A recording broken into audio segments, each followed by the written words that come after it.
కళ్ళకు best friend వినుకొండలో the number 1 opticals Sriranga opticals RTC bus stand ఎదురుగా Jeevalayam complex Vinukonda. Eye checkup కోసం ఇప్పుడే శ్రీరంగ ఆప్టికల్స్ ని సంప్రదించండి. సత్తెనపల్లి మున్సిపాలిటీ విజ్ఞప్తి అండి.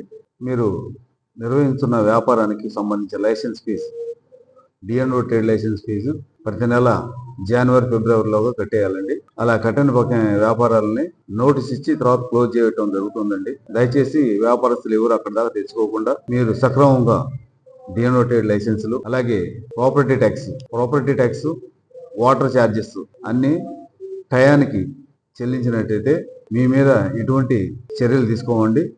అలా చేయని పక్షంలో నోటీసులు ఇచ్చి తర్వాత మీ మీద పట్టణ మున్సిపాలిటీస్ పరిధిలో ఉన్నటువంటి నోటీసులు జారీ చేసి మీ మీద చర్యలు తీసుకోవడం జరుగుతుంది. అలాగే ఈ డిఎన్ఓ ట్రేడ్ లైసెన్స్ తీసుకోవాలంటే వ్యాపారస్తులు మీ సచివాలయం పరిధిలో ఉన్నటువంటి శానిటరీ సెక్రటరీలు ఉంటారండి, వాళ్ళని కాంటాక్ట్ చేసి ఫామ్ 17లో మీరు కొత్త వ్యాపారాన్ని నమోదు చేసుకోవాలి.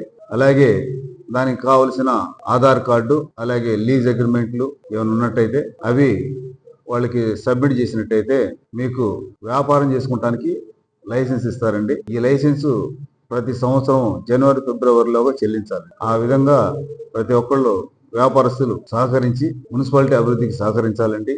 అలాగే ప్రాపర్టీ ట్యాక్స్ కూడా రెవెన్యూ కలెక్షన్ సంబంధించి ప్రాపర్టీ ట్యాక్స్, అలాగే వాటర్ ఛార్జెస్ మీద భారీ స్టెప్స్ తీసుకుంటున్నామండి.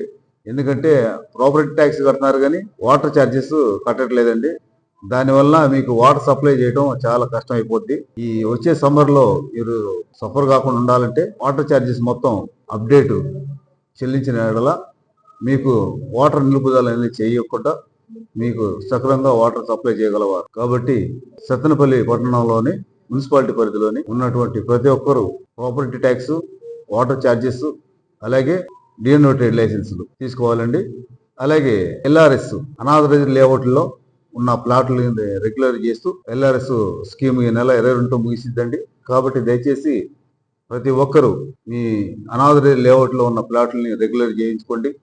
అలాగే బిల్డింగ్ ప్లాన్స్ 1985 నుంచి ఇప్పటి వరకు ఉన్న బిల్డింగ్స్, ప్లాన్ లేకుండా ఉన్న బిల్డింగ్స్ మొత్తం ప్లాన్లు తీసుకోవాలండి. అలా తీసుకునే పక్షంలో డిమాలిషన్స్ కూడా వెనకాడము. ఎందుకంటే మన మున్సిపల్ మినిస్టర్ గారి కాన్స్టిట్యున్సీలోనే 7 అంతస్తుల బిల్డింగ్లు పగలగొట్టేశారు. అదే డైరెక్షన్ మాకు కూడా ఇచ్చారు.